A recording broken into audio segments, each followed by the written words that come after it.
बिल्कुल ठीक है। मैं एक चीज विपिन जी आपसे समझना चाहूंगी कि जिस तरह हम ये लगातार देख रहे थे कि शुरुआत में हम लोग ये बहुत ज्यादा ट्रंप को प्रमोट किया गया इलेक्शंस में भी, एक हिंदुत्व का एजेंडा कह लीजिए या माय फ्रेंड ट्रंप, यहां तक कि ट्रंप को जिताने के लिए यहां पर हवन तक हो रहे थे।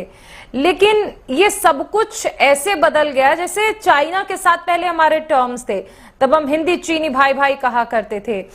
उसके बाद क्या हुआ कि चाइना को हमने यूएन में थाली में परोस कर एक स्पेस दिया, जगह दी, उसके बाद वो हम पर ही युद्ध करने के लिए आ जाता है।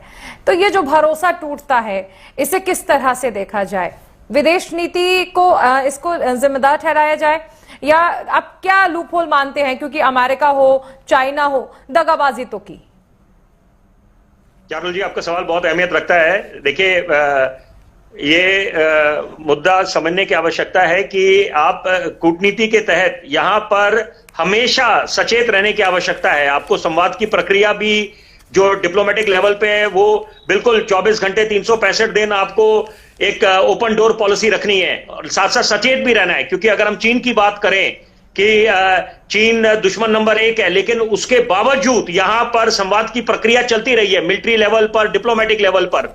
तो यही बात है कि अमेरिका का ऐसा प्रतीत हो रहा था कि जब हम लोग यहां पर समर्थन कर रहे थे और एक तरह से जुटे हुए थे कि यहां पर ये चुनाव जीते, डेमोक्रेट्स और रिपब्लिकन्स के बीच में जो बड़े कांटे की टक्कर थी, तो वहां पर उसके बाद शुरुआती दौर में बिल्कुल अच्छे रहे ये डोनाल्ड ट्रंप अपने दूसरे कार्यकाल में। लेकिन उसके बाद सडनली ये एक डील मेकर, एक हेवी टैरिफ्स इंपोज करने की धमकियां बार बार कई मर्तबा, तो ये बिल्कुल इससे साफ, इससे कई अर्थ आप निष्कर्ष निकाल सकते हैं कि पहली बात कि ऑपरेशन सिंदूर का जो उनका दावा था उसको हमने धराशायी कर दिया, क्योंकि उन्हें यह उम्मीद थी कि वो बिग ब्रदर की भूमिका में हिंदुस्तान के सामने आएंगे और हिंदुस्तान बिल्कुल झुक जाएगा उनके सामने और मान लेगा जो वो बात बोल रहे हैं। हमने दो टूक बोल दिया। और कुछ वर्ष पीछे जाएं, कुछ वर्ष पहले जब G7 का समिट बियारिट्ज में हुआ, वहां पर साइडलाइंस पे जाके तब भी कोशिश करी थी डोनाल्ड ट्रंप ने अपने पहले कार्यकाल में बतौर राष्ट्रपति कि हिंदुस्तान के प्रधानमंत्री नरेंद्र मोदी को बोलने की कि यहां पर कश्मीर के मुद्दे पर हम हस्तक्षेप कर सकते हैं, कोई बीच का रास्ता निकाल सकते हैं। वहां पर भी हिंदुस्तान ने बिल्कुल बिना without mincing any words we gave a clear signal, clear message to Donald Trump कि आप भले ही आप एक शक्तिशाली मुल्क है, लेकिन कश्मीर द्विपक्षीय मामला है, बायलैटरल इश्यू है, किसी तीसरे का सवाल ही पैदा नहीं होता कि वो हस्तक्षेप करे, और कश्मीर हिंदुस्तान का भी हिस्सा था, है और रहेगा।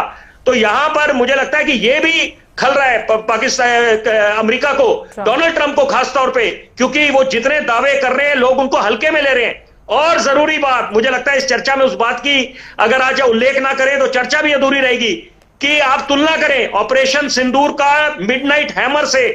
मिडनाइट हैमर पे सवाल उठ सकते हैं कि जो डोनाल्ड ट्रंप ने बड़े बड़े दावे करे, यूरेनियम एनरिचमेंट फैसिलिटी पे जाके ईरान में वो हमले करे, कहां पर रेडिएशन निकले, वो खोखले हैं दावे। लेकिन हमने जो ऑपरेशन सिंदूर, हमारी सेना ने शौर्य दिखाया, पराक्रम दिखाया, दिन में तारे दिखा दिए पाकिस्तान में जाकर।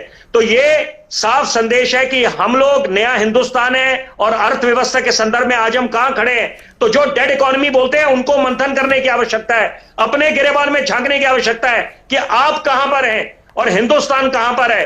तो यह भी खल रहा है कई मुल्कों को, क्योंकि ये बोल रहे हैं कि देखिए यहां पर हिंदुस्तान जो तेल खरीद रहा है रूस से, उसको और प्रॉफिट्स में आगे बेच रहा है। तो जनाब आप तो खुद अपने आप देखें कि आप क्या प्रॉफिट्स कमाने के लिए नहीं बैठे, और वो कितने दावे, उनमें कितनी सच्चाई है, वो भी उस पर आपने मंथन नहीं करा।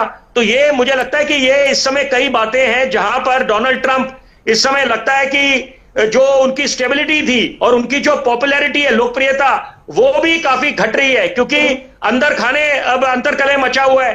तो ये पहले आप देखें एलोन मस्क ने जिस तरह से वो बागी तेवर अपना लिए थे, फिर उनको बाहर का रास्ता दिखाया गया। तो ये ऐसी कई बातें हैं कि ये जो ऑल इज नॉट वेल, जो ये प्रति दिखाने की कोशिश कर रहे हैं अमेरिका कि यहां पर ऑल इज अंडर कंट्रोल, हम लोग बिल्कुल एक सुपर पावर है, लेकिन ऐसी बात नहीं है।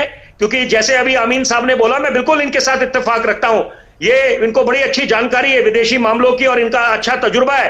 तो ये बात तय है कि यहां पर जितने बड़े बड़े दावे ग्रीनलैंड के बारे में, कनाडा के बारे में कर रहे थे, वो बिल्कुल खोखले साबित हुए हैं और जग हसाई हुई है डोनाल्ड ट्रंप की। तो यहां पर मुझे लगता है अच्छे सलाहकारों की भी आवश्यकता है डोनाल्ड ट्रंप को। ठीक है अमीन साहब, मैं